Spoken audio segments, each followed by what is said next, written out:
جو لوگ میری آواز سن رہے ہیں ان سے گزارش ہے ان کے پاس وقت ہو تو آج کی رات بہت بابرکت رات ہے، مسجد میں آ کر مسجد کی رونق بنے، میرے نبی کریم صلی اللہ تعالیٰ علیہ وسلم کا جشن ولادت اردو اور محبت کے ساتھ ہمارے ساتھ مل کر منائیں، اللہ تعالیٰ کی سعادت نصیب فرمائے۔ الحمدللہ رب العالمین والعاقبۃ للمتقین، الصلاة والسلام علیک یا رسول اللہ وعلی آلک واصحابک یا حبیب اللہ۔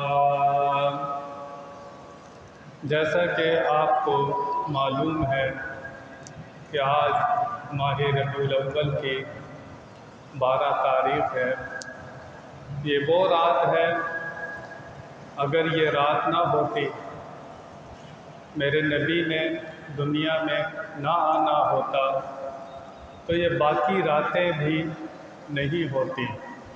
یہ میرا کہنا نہیں ہے، یہ رب تعالیٰ کا ارشاد ہے۔ آپ ہی وجہ تخلیق کائنات ہیں۔ اللہ فرماتا ہے اگر آپ نے دنیا میں نہ آنا ہوتا، نہ جنت، نہ دوزخ، نہ آسمان، نہ زمین، اللہ فرماتا ہے یہاں تک میں اپنا رب ہونا بھی ظاہر نہیں کرتا۔ پتہ کیا چلا ہے؟ یہ ساری کائنات صدقہ ہے میرے نبی کریم صلی اللہ تعالیٰ علیہ وسلم کا، اگر وہ نہ ہوتے تو کچھ بھی نہ ہوتا۔ وہ جو نہ تھے تو کچھ نہ تھا، وہ جو نہ ہو تو کچھ نہ ہو، وہ جو نہ تھے تو کچھ نہ تھا، وہ جو نہ ہو تو کچھ نہ ہو، آقا جان ہے وہ جہان کی، جان ہے تو جہان ہے، جان ہے وہ جہان کی، جان ہے تو جہان ہے۔ اسی مہینے 14 اگست کا مہینہ ہے، ایک عقلی دلیل آپ کے سامنے رکھوں گا۔ ابھی 14 اگست منائی ہے، جھنڈے بھی لگائے، چراغاں بھی کیا، جلسے بھی ہوئے، جلوس بھی ہوئے، مٹھائیاں بھی بانٹی گئیں، یہ سارے کام ہوئے۔ کھڑے ہو کر قومی ترانہ بھی پڑھا گیا۔ یہی ملتے جلتے کام عید میلاد النبی پر بھی ہوتے ہیں، جھنڈے بھی لگتے ہیں، چراغاں بھی ہوتا ہے، کھڑے ہو کر درود و سلام بھی ہوتا ہے، چراغاں بھی ہوتا ہے۔ جو کام 14 اگست پر ہوئے وہی کام ملتے جلتے عید میلاد النبی پر ہوتے ہیں۔ 14 اگست پر کسی نے فتویٰ لگایا، کہاں سے ثابت ہے؟ قرآن سے دکھاؤ، حدیث سے دکھاؤ۔ کسی نے فتویٰ لگایا حرام کا، شرک کا، کسی نے 14 اگست پر فتویٰ نہیں لگایا۔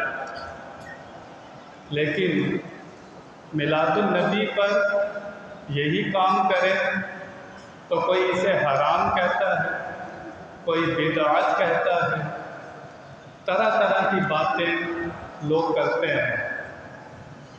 حالانکہ اتنے ملک فتح ہوئے، فتح مکہ ہوا، کیسر و کسریٰ فتح ہوئے، کیا ہر سال اس طرح جشن منایا جاتا تھا؟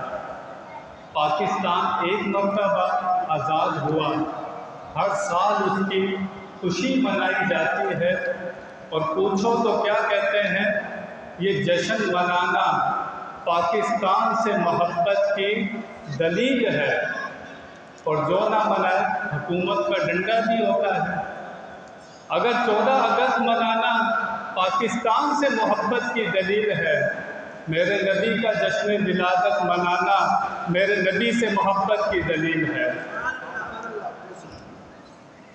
حالانکہ میلاد منانے کا ثبوت قرآن میں بھی ہے، حدیث میں بھی ہے، صحابہ کے قول و فعل سے بھی ثابت ہے۔ طریقہ کار میں فرق ہے، طریقہ کار میں فرق ہے۔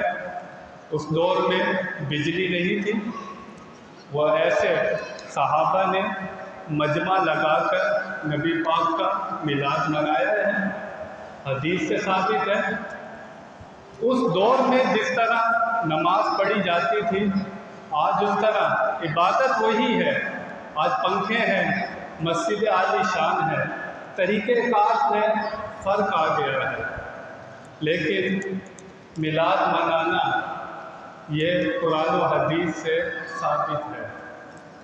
اپنے بچے کا برتھ ڈے مناتے ہیں، ہر سال خوشی کرتے ہیں، کسی مفتی سے پوچھتے ہیں آ کے کہاں لکھا ہے؟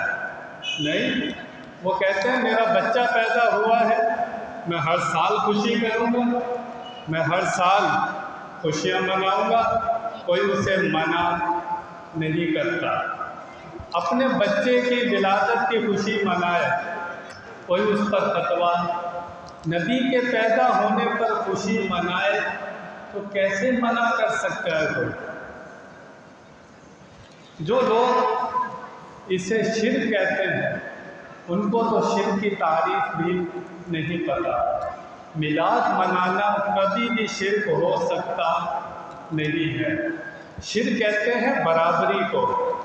معاذ اللہ، اگر اللہ بھی پیدا ہوتا، نبی پاک بھی پیدا ہوتے، اللہ کا بھی جشن ولادت ہوتا، نبی کا بھی جشن ولادت ہوتا تو برابری ہوتی۔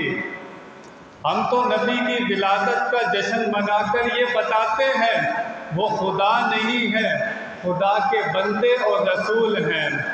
جشن ولادت مخلوق کا منایا جاتا ہے، خالق کا منایا نہیں جاتا، تو شرک تو ہو ہی نہیں سکتا۔ اب جو اس کو منانے کو حرام یا ناجائز کہتے ہیں، ان کو قرآن و حدیث سے قطعی دلیل دینی پڑے گی۔